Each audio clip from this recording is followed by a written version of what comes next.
Estudio de nuestra confesión de fe, ¿verdad?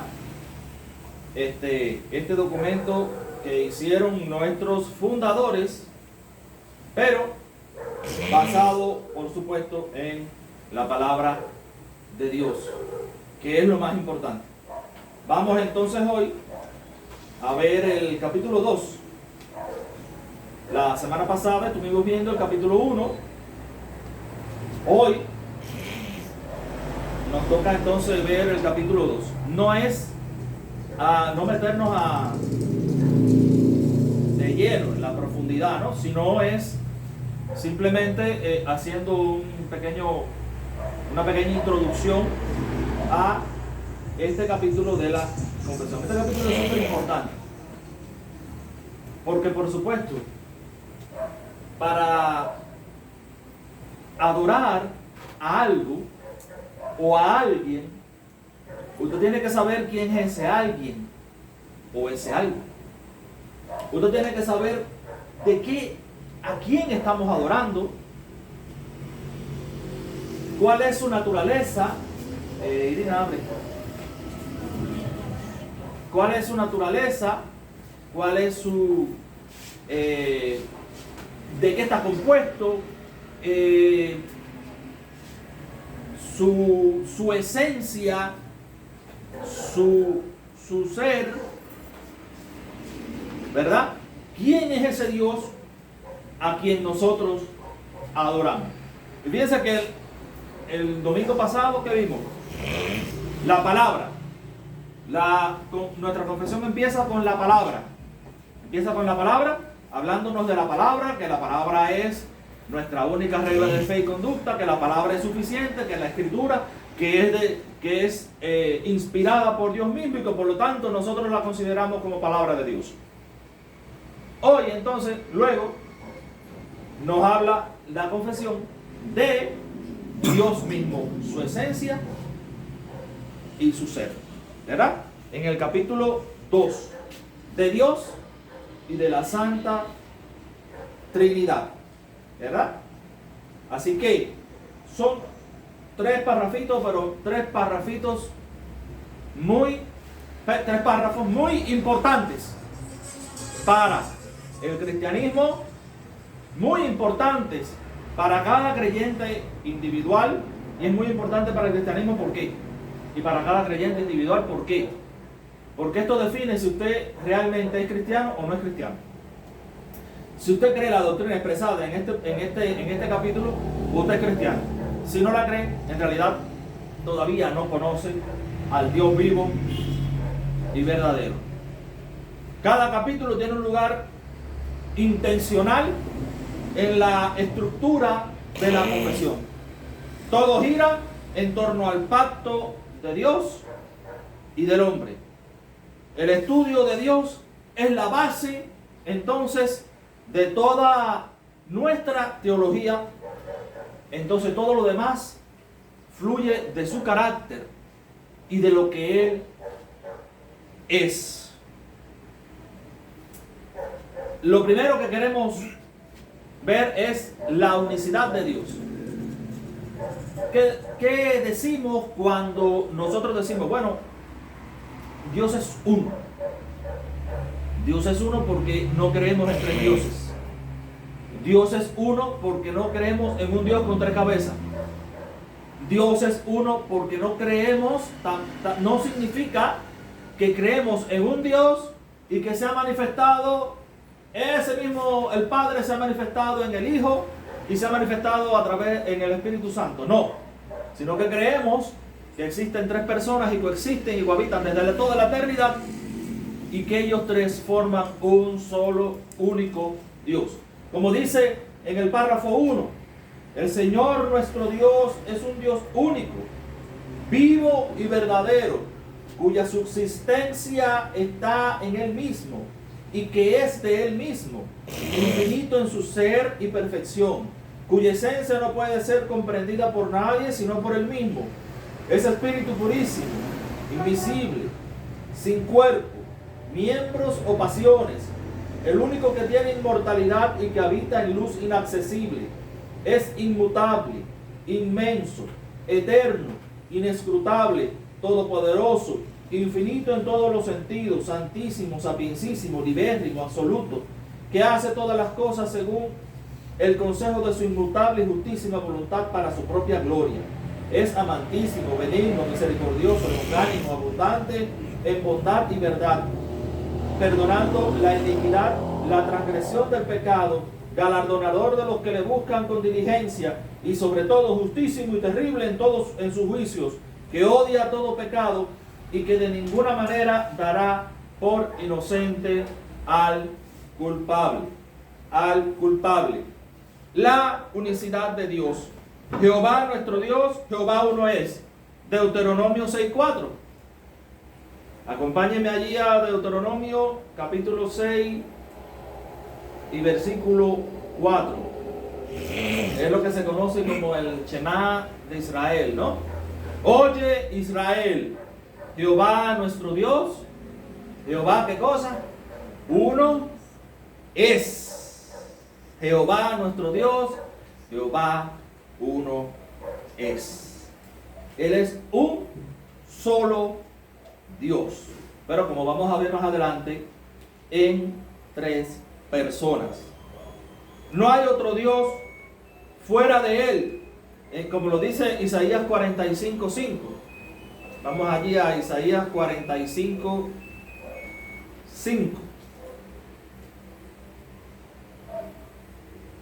Isaías capítulo 45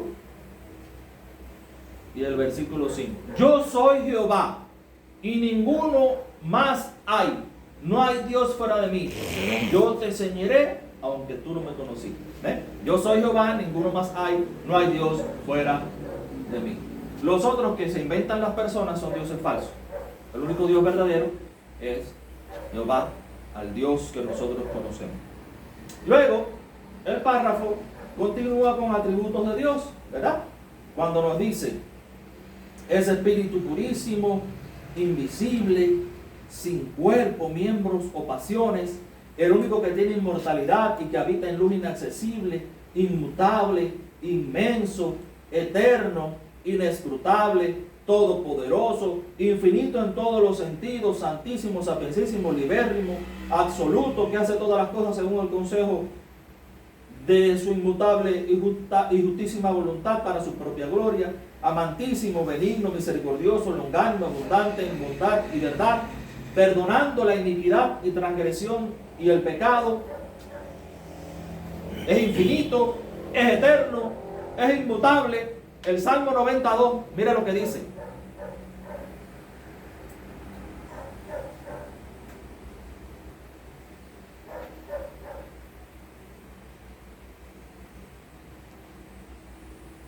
Antes que naciesen los montes y formasen la tierra y el mundo, desde el siglo y hasta el siglo, tú eres Dios. O sea, desde antes, y hasta después, entonces tú eres el mismo. Esa es la explicación de este versículo, en esencia. Es todo sabio, todopoderoso, santo, justo, misericordioso. Ahora, vamos entonces a la cuestión de la Trinidad. El párrafo 2 dice, teniendo Dios en sí mismo y por sí mismo toda vida, gloria, bondad y bienaventuranza, es todo suficiente en sí mismo y respecto a sí mismo, no teniendo necesidad de ninguna de las criaturas que ha hecho, ni derivando ninguna gloria de ellas, sino que solamente manifiesta su propia gloria en ellas, por ellas, hacia ellas y sobre ellas. Él es la única fuente de todo ser, de quien, por quien y para quien son todas las cosas, teniendo sobre todas las criaturas el más soberano dominio para hacer mediante ellas, para ellas y sobre ellas todo lo que le agrade. Todas las cosas están desnudas y abiertas en sus ojos, su conocimiento es infinito, infalible e independiente de la criatura, de modo que para él no hay ninguna cosa contingente o incierta, o sea, que le coja de sorpresa. No hay ninguna cosa que le coja de sorpresa. Es santísimo en todos sus consejos, en todas sus obras y en todos sus mandatos. A él se le debe, por parte de los ángeles, los hombres, toda adoración, todo servicio u obediencia, que como criatura deben al Creador y cualquier cosa adicional que a Él le placiera demandar de ellos. El párrafo 3. En este ser divino e infinito hay tres subsistencias. Y esto es lo más importante. El Padre, el Verbo o Hijo y el Espíritu Santo. De una sustancia, un poder y una eternidad. Teniendo cada uno toda la esencia divina, pero la esencia indivisa. El Padre no es de nadie, ni por generación, ni por procesión. El Hijo es engendrado eternamente del Padre, y el Espíritu Santo procede del Padre y del Hijo. Todos ellos son infinitos, sin principio, y por tanto son un solo Dios, que no ha de ser dividido en naturaleza y ser, sino distinguido por varias propiedades relativas, peculiares y relaciones personales. Dicha doctrina de la Trinidad es el fundamento de toda nuestra comunión con Dios y nuestra consoladora dependencia de Él. La Trinidad. Johnny, abre la puerta. Ábrela, que nos ahogamos de la calor. La Trinidad es un solo Dios, el que conocemos en tres personas: Padre, Hijo y Espíritu Santo. Mira, vamos allí a Mateo 28, 19. Un pasaje muy peculiar que habla de la gran comisión, ¿verdad? Pero que demuestra la doctrina de la Trinidad en cierto sentido.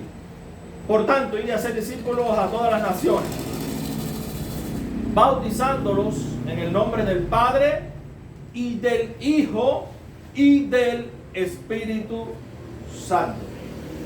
A una cosa usted le puede llamar del el pronombre personal. Por lo tanto, cuando Jesucristo dice el nombre del Padre, Padre una persona, del Hijo dos personas y del Espíritu Santo tres personas. Segunda a los Corintios 13, 14.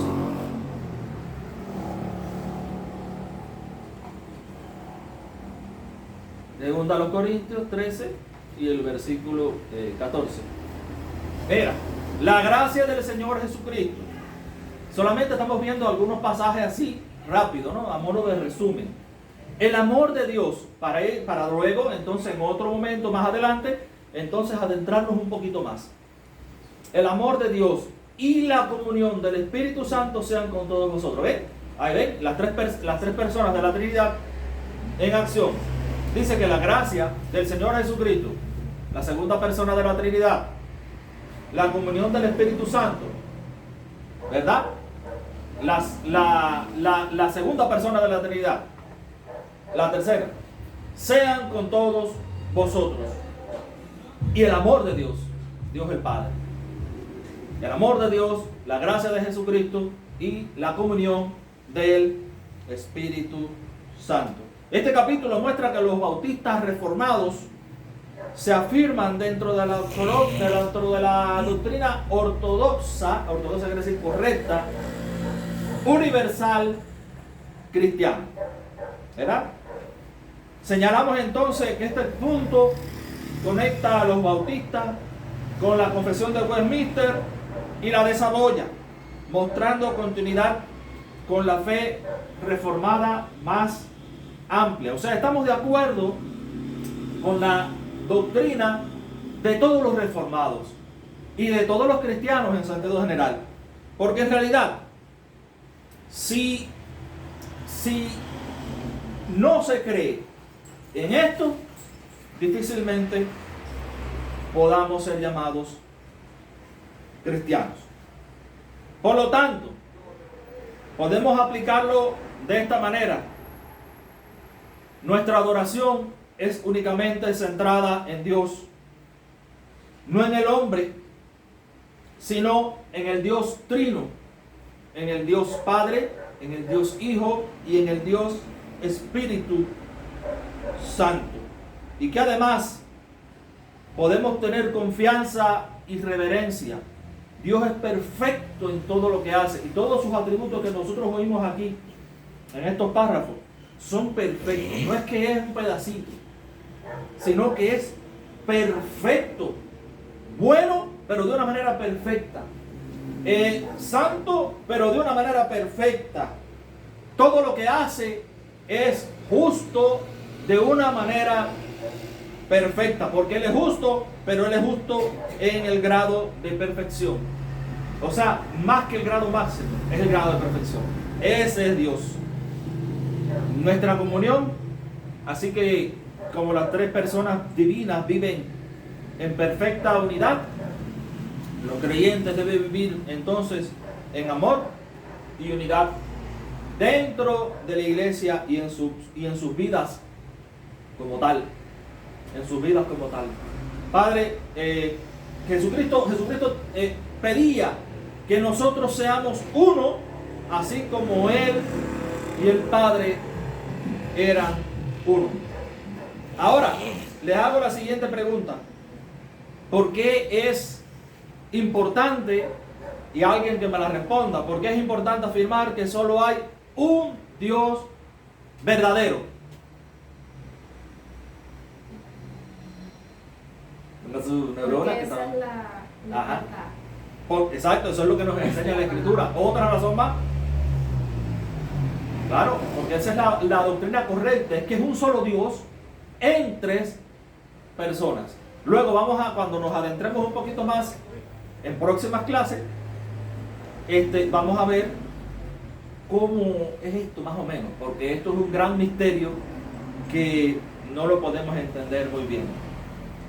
La segunda pregunta: ¿qué atributos de Dios te dan más confianza en medio de tus luchas actuales?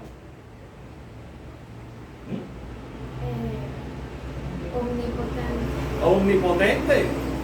¿Por qué? Porque es todopoderoso. No hay nada imposible para Él. Él es el Dios que todo lo puede, aún lo inimaginable. O sea, lo que nuestra mente no puede alcanzar a comprender, a imaginarse, Él lo puede hacer. ¿Alguien más que me diga otra cosa? ¿Qué son? Su amor es infinito, claro. Nosotros tenemos necesidad de ser amados. Tenemos necesidad de amar, pero también tenemos necesidad de ser amados. O sea, de sentirnos que alguien nos ama. Aunque nadie en el mundo nos ame, cosa que es muy difícil de llevar, ¿verdad? Pero sabemos que tenemos un Dios que nos ama y que nos ama de manera perfecta e infinita. Y eso es inmutable. Es inmutable porque nos da confianza. ¿Por qué? Porque lo que Él dijo, lo que Él prometió, Él lo va a cumplir. Él lo va a cumplir. Que sea cuando nosotros querramos, no. Es cuando Él quiere. Él lo cumple cuando Él quiere. Y omnisciente. Omnisciente, todo lo sabe. Todo lo sabe. Sabe todo nuestro pasado, pero sabe todo lo que va a acontecer en el futuro. Nosotros dominamos parte de nuestro pasado, las cosas que nos acordamos. Él lo sabe todo. Pero el futuro no es incierto. No sabemos qué va a acontecer dentro de un minuto. En el próximo minuto no sabemos qué va a acontecer ni qué va a ser de este mundo. A lo mejor Cristo viene. Ojalá. ¿Verdad? Pero no lo sabemos. No es de nuestro dominio, pero sí es del dominio del Señor. Él anuncia lo por venir. ¿Cómo explicarías la Trinidad a alguien que te pide entonces un resumen sencillo de explicarle la Trinidad? ¿Cómo se lo diría? Bueno, ¿y qué cosa es la Trinidad? ¿Qué es eso que ustedes creen? ¿Cómo se lo dirían? Dios es un único Dios, pero que subsiste perfectamente en tres personas. Efectivamente, habla Irina también. Que subsiste en tres personas. O sea, no son tres dioses, sino es un solo Dios, porque estas tres personas comparten su misma esencia. ¿Qué diferencia práctica hace en tu vida saber que el Hijo y el Espíritu Santo son tan Dios como el Padre? Esa sí es para pensar un poquito más. ¿Qué diferencia práctica, o sea, en la práctica, pragmática, hace en la vida de uno saber que el Hijo y el Espíritu Santo son tan Dios como el Padre? Eso nos hace tener más seguridad. Más seguridad. Porque significa que tienen la misma perfección, el mismo poder. Exacto. ¿Quién fue el que murió en la cruz por nosotros? Sí. Cristo. Y si ese Señor que murió en la cruz es tan Dios como Dios el Padre, y en Él es que yo tengo que creer, y Él es el que intercede delante de Dios por mí, pues entonces eso me da una seguridad a mí en cuanto a mi salvación, en cuanto a mi vida eterna, increíble. ¿Verdad? Eso es un aspecto. En esta semana, ¿cómo puedes crecer en la adoración al Dios Trino? Por ejemplo, orando con un énfasis trinitario, ¿verdad? La oración es a Dios el Padre, ¿verdad? Lo que nos mueve a orar es el poder de su Espíritu, pero la hacemos porque el Hijo intercede delante de Dios por mí, y yo puedo acercarme a Dios el Padre en oración porque Cristo está intercediendo por mí, y entonces Dios no me ve como una criatura digna de su ira, sino digna de su amor, y puedo acercarme al trono de Dios con confianza, sabiendo que Cristo intercede por mí, porque Dios al que ve es a Cristo en mí. Ahí tengo libros que les recomiendo la lectura, que se lo voy a poner en el grupo. Vamos a hacer un grupo después para todas estas cuestiones. Oramos. Padre, en el nombre de Jesús te damos gracias porque tú eres bueno. Ayúdanos a entender este gran tema, este gran misterio de tu parte, Señor. Bendícenos, Señor. Ayúdanos y síguete glorificando en medio de nosotros. Gracias, Señor. En el nombre que es sobre todo nombre, en el nombre de Jesús. Amén.